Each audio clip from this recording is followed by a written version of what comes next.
Welcome to Lifestyle Solopreneur, the community for entrepreneurs who put lifestyle first. Join your host, Flavia Barris, as she interviews successful lifestyle solopreneurs and shares ideas to help you find the perfect balance between lifestyle, business, and self.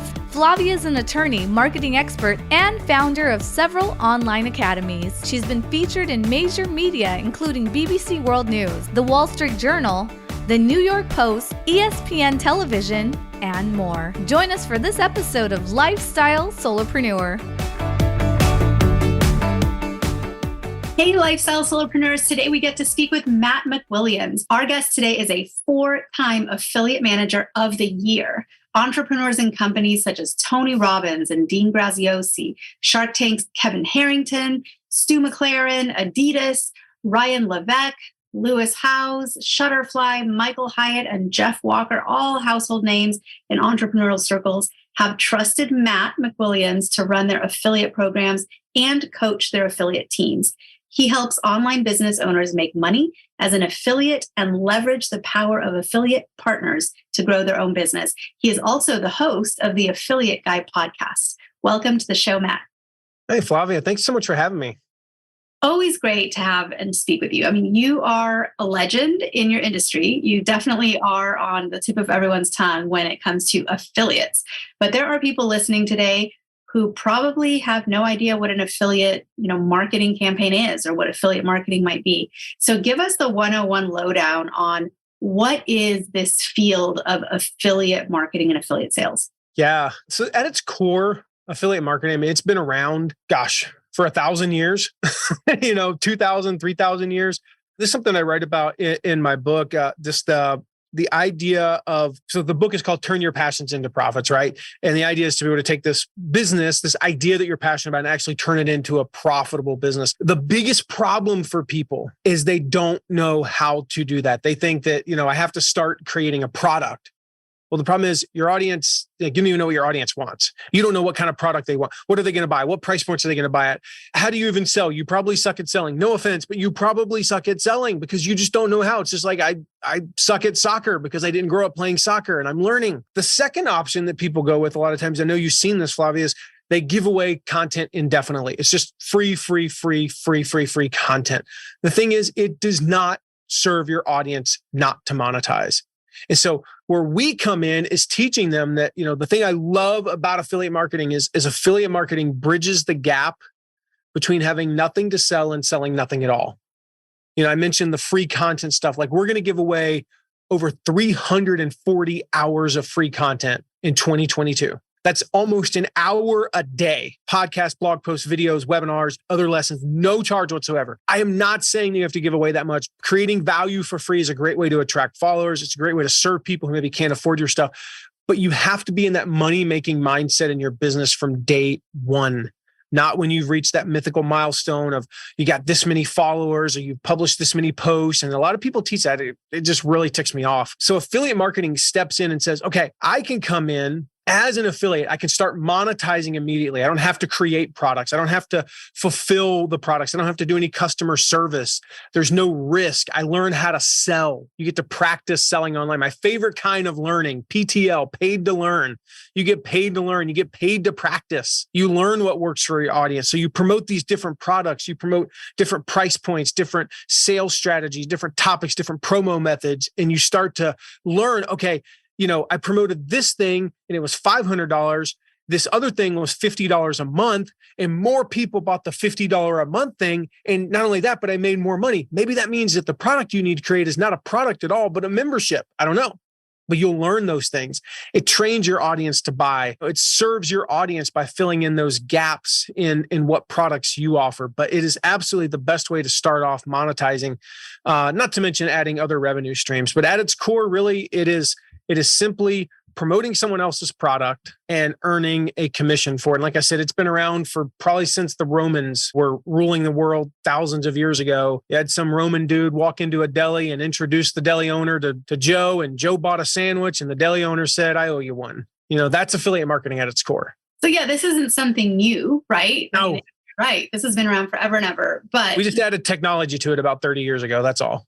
And the social media aspect, and the way that we an ordinary person can have such a greater reach today and be, an influencer and people follow and listen to advice. And so I think it is important to know that this is not new, but it's something that everyone should incorporate, because it's not even, hey, if you don't have your own product, why don't you help promote and sell other people's products?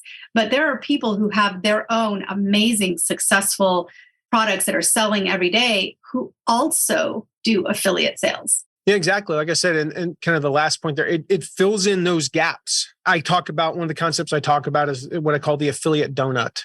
So if you think about a donut, if you're listening, I didn't have lunch yet, so I was going to say where you're at, like if you're listening to this right before lunch, like this might be a bad example. We'll probably use a few food analogies today if you can get where my mind's at. But this affiliate donut. So you think of the whole, that's like your core offerings. So if I'm a fitness trainer, I teach two things, right? Eating right and exercising. I've got products that focus on both of those core areas of fitness. But your audience, they also want to learn, and really they need to learn things like time management. Well, how do you make time to exercise? Well, you need to know that. Well, I'm not an expert on that.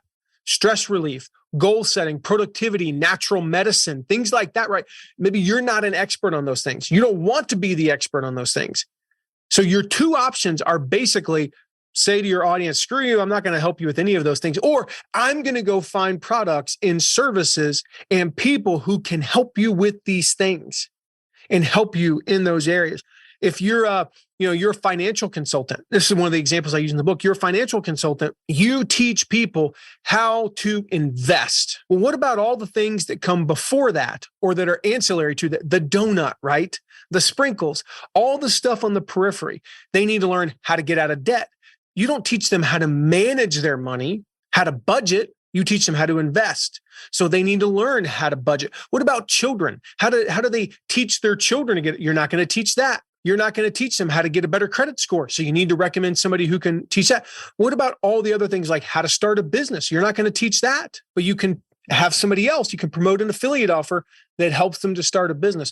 Leadership, delegation, all these things that somebody who follows a financial services, expert, an investing expert, all of those people who follow that financial expert are probably interested in at least two of those other things that you could recommend that are tangential to your offerings. And so that's a great way to fill in those gaps.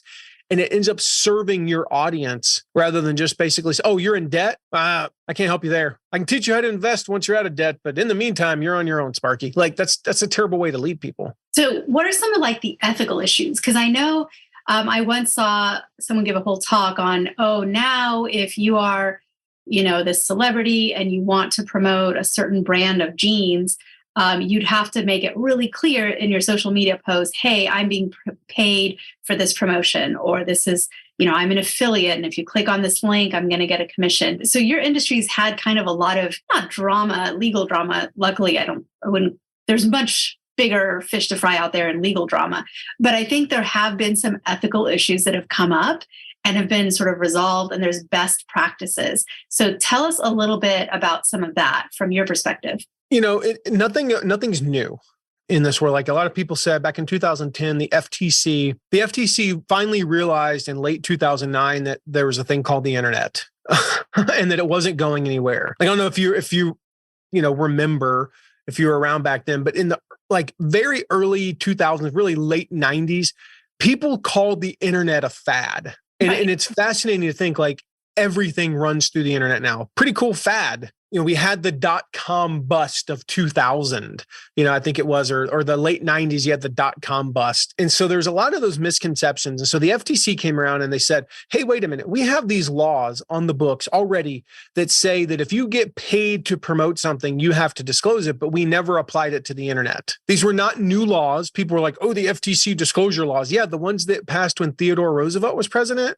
That's when they passed. They just said, here's how this applies to internet marketing. That's all they did. They just basically clarified them for the internet age. And so they came along and they said, if you're going to promote something and you're getting paid, you just need to disclose it. Now, there's a built-in disclosure. If I hand you a business card and say, hi, I'm Matt McWilliams and I represent such and such paper company, would you like to buy 5,000 pieces of paper for your business. There's a built-in connection and understanding that I'm probably getting paid something if you buy those 5,000 pieces of paper, right?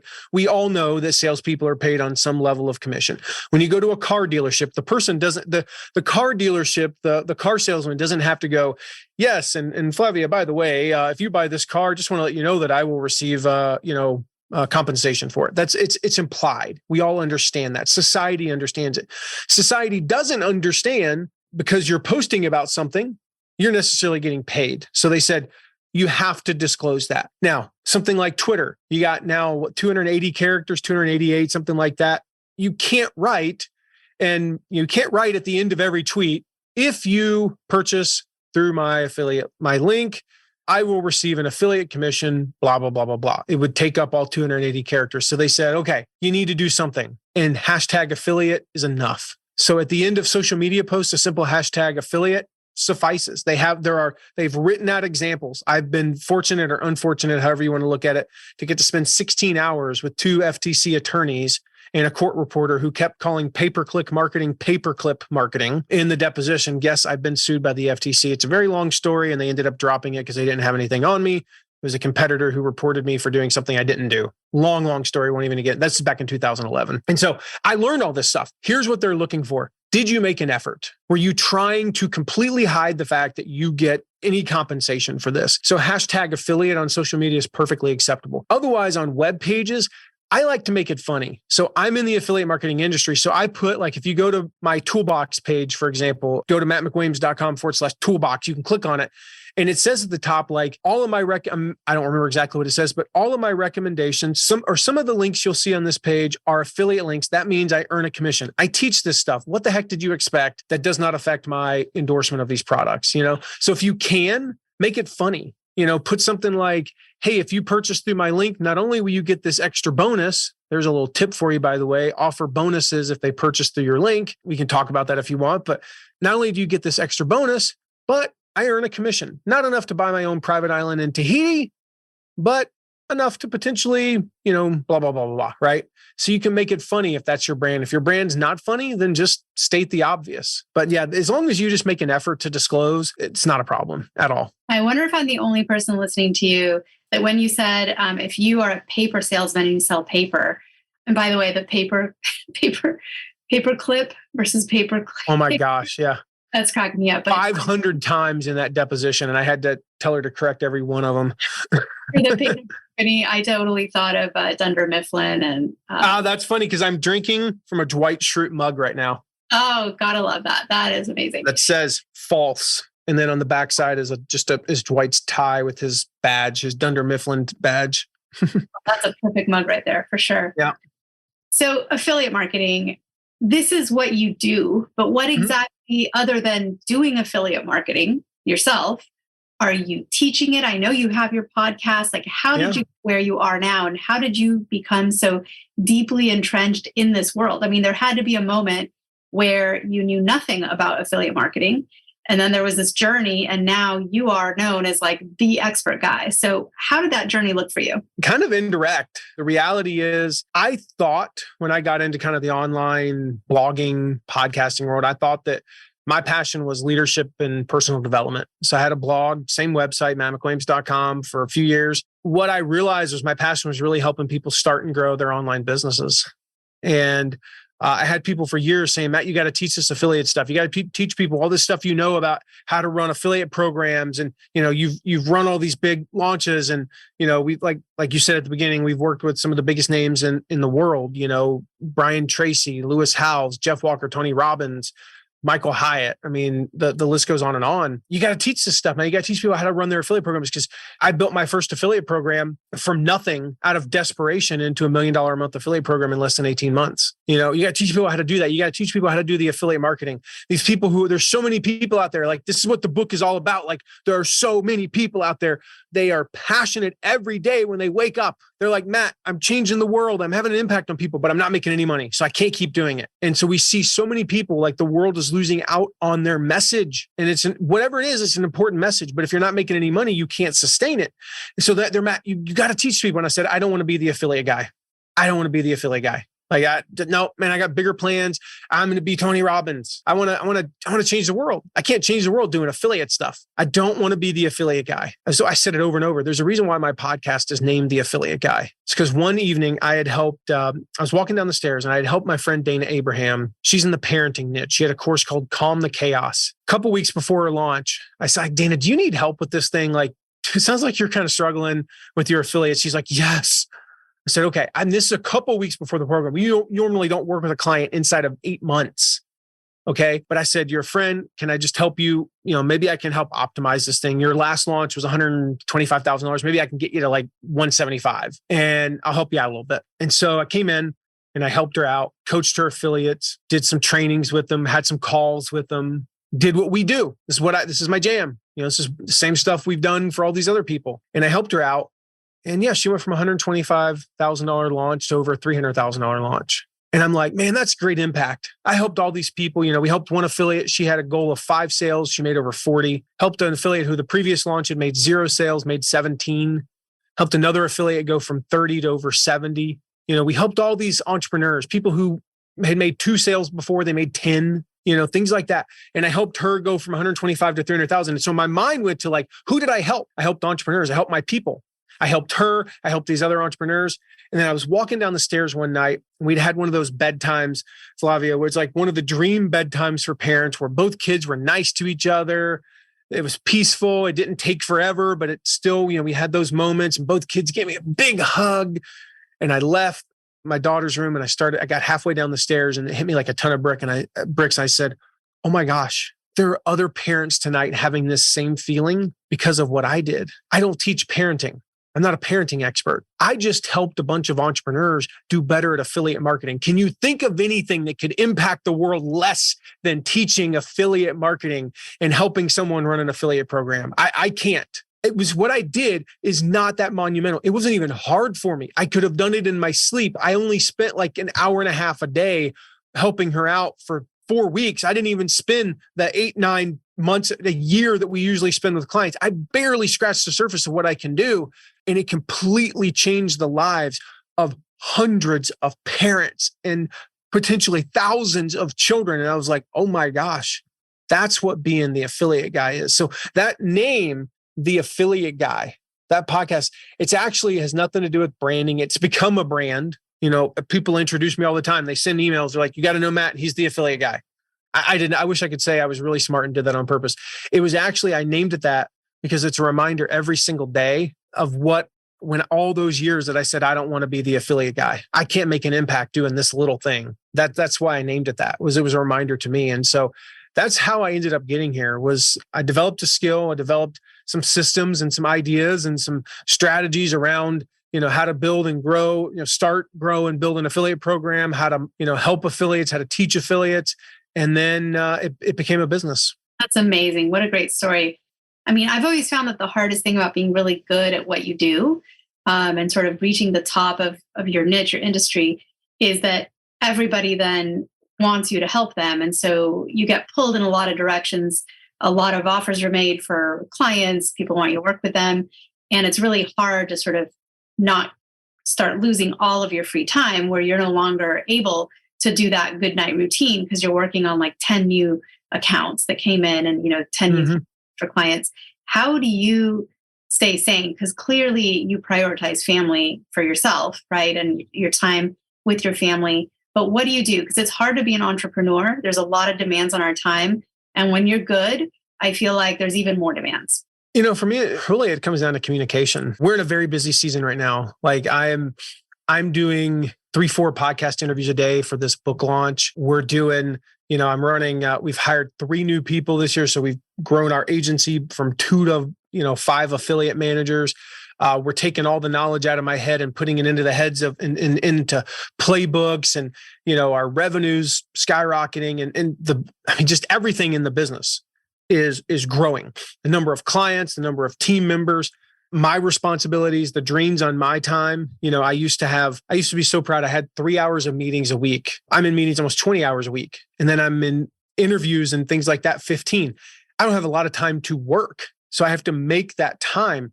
My family knows I communicated with them in advance. Hey, this is going to be a busy season. Work-life balance is a misnomer. It's a myth. In fact, I think it's a fallacy. You don't want work and life to be balanced 365 days a year. That's impossible. You're going to have busy seasons. So what does that look like for me and my family? It looked like I have a few hard rules. I don't miss our kids' games. The only games I miss are when the other kid has a game at the same time in a different location. I will miss that. When my daughter has a game in Ohio and my son has a game in town, because he's only 7, so he doesn't travel yet, I will miss my daughter's game. That's just reality. But I don't miss games. That's number one. Number two, I don't miss anything, other important things. I don't miss birthdays or, even like their cousins' birthdays and stuff like that. Like, I'm here for the family functions. And then the third hard rule that I have is in the middle of the year and at the end of the year, roughly, I take a couple of weeks off, and then I take a week off around my wife and I's anniversary. That's it. But if you think about that, we just came off this. I was with my wife. We went on our anniversary for 5 days. It went into a holiday. So I had about 10 days off, and I didn't work a bit. I mean, literally the extent of my work was I sent a text message to our operations manager and said, "Hey, I forgot to tell you about such and such. Can you please take care of it?" Boom, done. Didn't take my computer. I don't travel with my computer. Doesn't mean you don't travel with your computer. You can travel with your computer. I don't care. I don't, because when I'm not working, I'm not working. There is zero work being done. I might work 10, 12 hours. I might work 60 hours a week. But if I'm off next week, I'm not working at all. It is zero. There's no gray area there. And so the communication side, they know this is a busy season for daddy. This is a busy season for her husband. For 5 or 6 weeks, I'm going to be working more. And then at the end of that period, when this book launches, the end of book launch week, we leave 2 days later and we go to Florida, and then we go to we go to Orlando, and then we go to the beach, and we're gone for 2 weeks, and I will not take the computer. And so it really comes down to communication. If you communicate to your family that this is a busy season, when we're running a big launch and it's cart close day and daddy's up there while mommy's reading a story, to you, and daddy's texting with an affiliate, that's not a normal thing. That happens 5-6 days a year. But they're not going, "What's daddy doing?" No, I communicated it actually weeks in advance, then reminded them, and then reminded them again, because they're 7 and 11, so they forget, and reminded them again. This is how life's going to be for a very short period of time, and then it's going to be completely back to normal. So I think at the end of the year, when you look at it, I take 6-7 weeks off a year. I don't miss my kids' games. I don't miss any other important events. I never work the day before, the day of, or the day after their birthdays. I'm off for, when you look at that and you go, at the end of the year, that's a win. That's a win. I don't even know if my microphone's picking up my son, but he's really excited about something and yelling upstairs right now. So I'll go up and find out what it is in a second. And that's the other thing is we get the opportunity to spend a lot of time just periodically during the day. That's amazing. Tell us about this book. So this is this next big launch. Tell us about the book. When does it come out? What's it about? What's the title?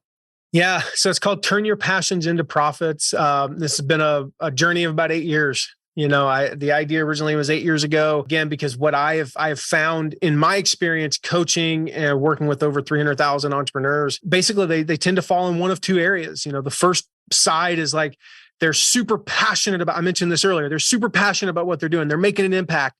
This is where I was for a couple of years. I was changing the world. I was getting emails, "Matt, your idea changed my life and my family and blah, blah, blah." And then on the flip side, I wasn't making any money. So I couldn't keep doing it. The other side is they're making the good money. They're successful. They've got employees. Their business is going well. They're not passionate about what they're doing. They've lost their passion for what they're doing. And I'm like, does it have to be that way? Does everybody have to fall into one of those two extremes? What if you could have both? And so really the entire purpose, the entire premise, I should say, of the book hinges on one belief, and that is that the world needs your message. We're all messengers now. You are a messenger. Messengers are defining this new economy.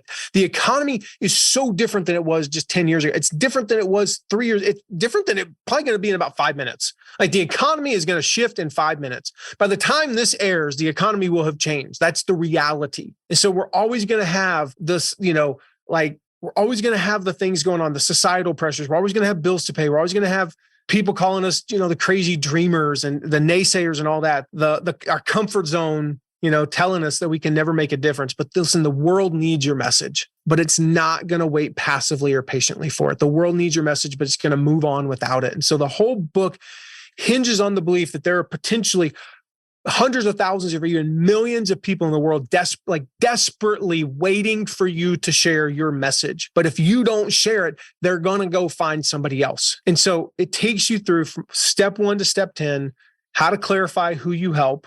I talked about earlier, I thought my passion was leadership and personal development. Nope, totally different. We figured out it was completely different.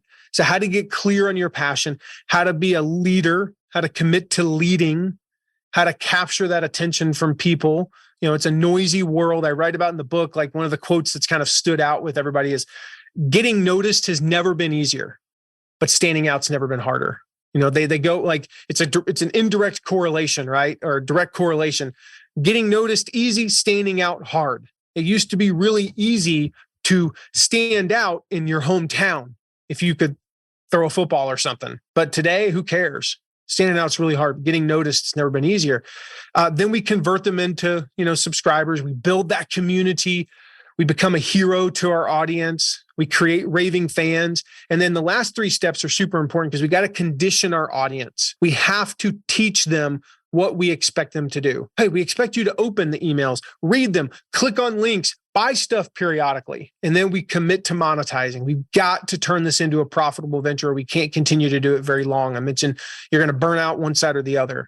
So we talked about affiliate marketing. So chapter 9, step 9 is a very late, like we talk tons of stuff, cover all the myths, why you should start, how to get started, why people buy, how to do copywriting, a bunch of other stuff in step 9 about monetizing.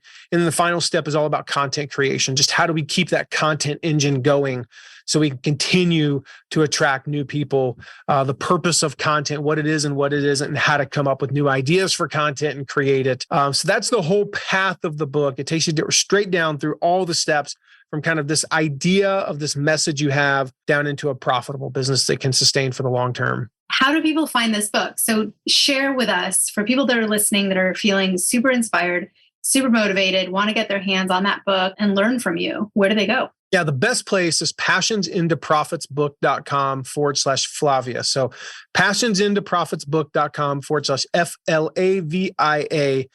You can get it anywhere. You can go to Amazon, Target, Walmart. I mean, if they sell books, they sell my book. They sell this one. It's being published by if you look at my bookshelf, my dream publisher, like half the books on my bookshelf are by my publisher. And then the distributors, the largest publisher in the world, which is Penguin Random House. So, I mean, we got some big, big stuff behind it.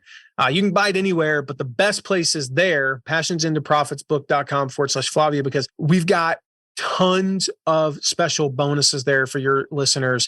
Guess there's so much stuff. We got an email marketing masterclass that you get. Like, you don't have to pay any extra for these. Step 1, we go through the exercise on creating your ideal customer avatar. We've actually got a training that's a bonus that walks you through more of the detail on that. Got a Q&A call, bunch of other stuff that you can get there. There's just tons of extra bonuses you get. So go there, because that's going to be the best way to get the book, and make sure you get all the extra bonuses as well. Well, that's so generous of you. Thank you so much for setting up that link so that listeners can go and enjoy the book and also take advantage of the bonuses and just learn this area of entrepreneurship that is so important. It's one where, you sit down any entrepreneur, and if you lay out their business and there isn't a nice chunk of it devoted to affiliate marketing, they're like missing, a huge chunk, right? That's a big gap. Yep.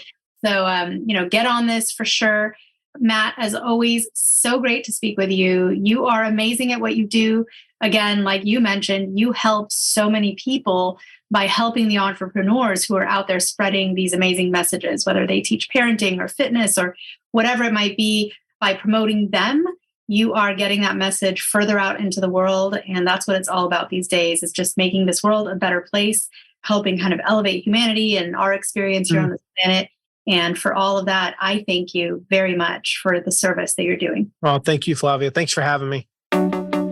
Guess what, lifestyle solopreneurs? If you don't yet have an online business earning you enough passive income to live the life of your dreams, I'd like to suggest you consider trying out Kajabi. Kajabi is an all-in-one solution where you can create and teach online courses, publish a paid newsletter, launch a free or paid podcast, process payments, build one-on-one coaching portals for your clients, and much, much more. I personally use Kajabi to power numerous successful and profitable online businesses. Lifestyle Solopreneurs, there's a free trial of Kajabi waiting for you at this link, www.kfreetrial.com. You can try Kajabi for free, no obligation, by going to www.kfreetrial.com. Again, kfreetrial.com, and that K stands for Kajabi. Starting an online business helped me break free from that corporate grind, and I hope it does the same for you. You have nothing to lose and absolutely everything to gain. Thanks so much for tuning in today. Don't forget to subscribe to the show, and see you next time.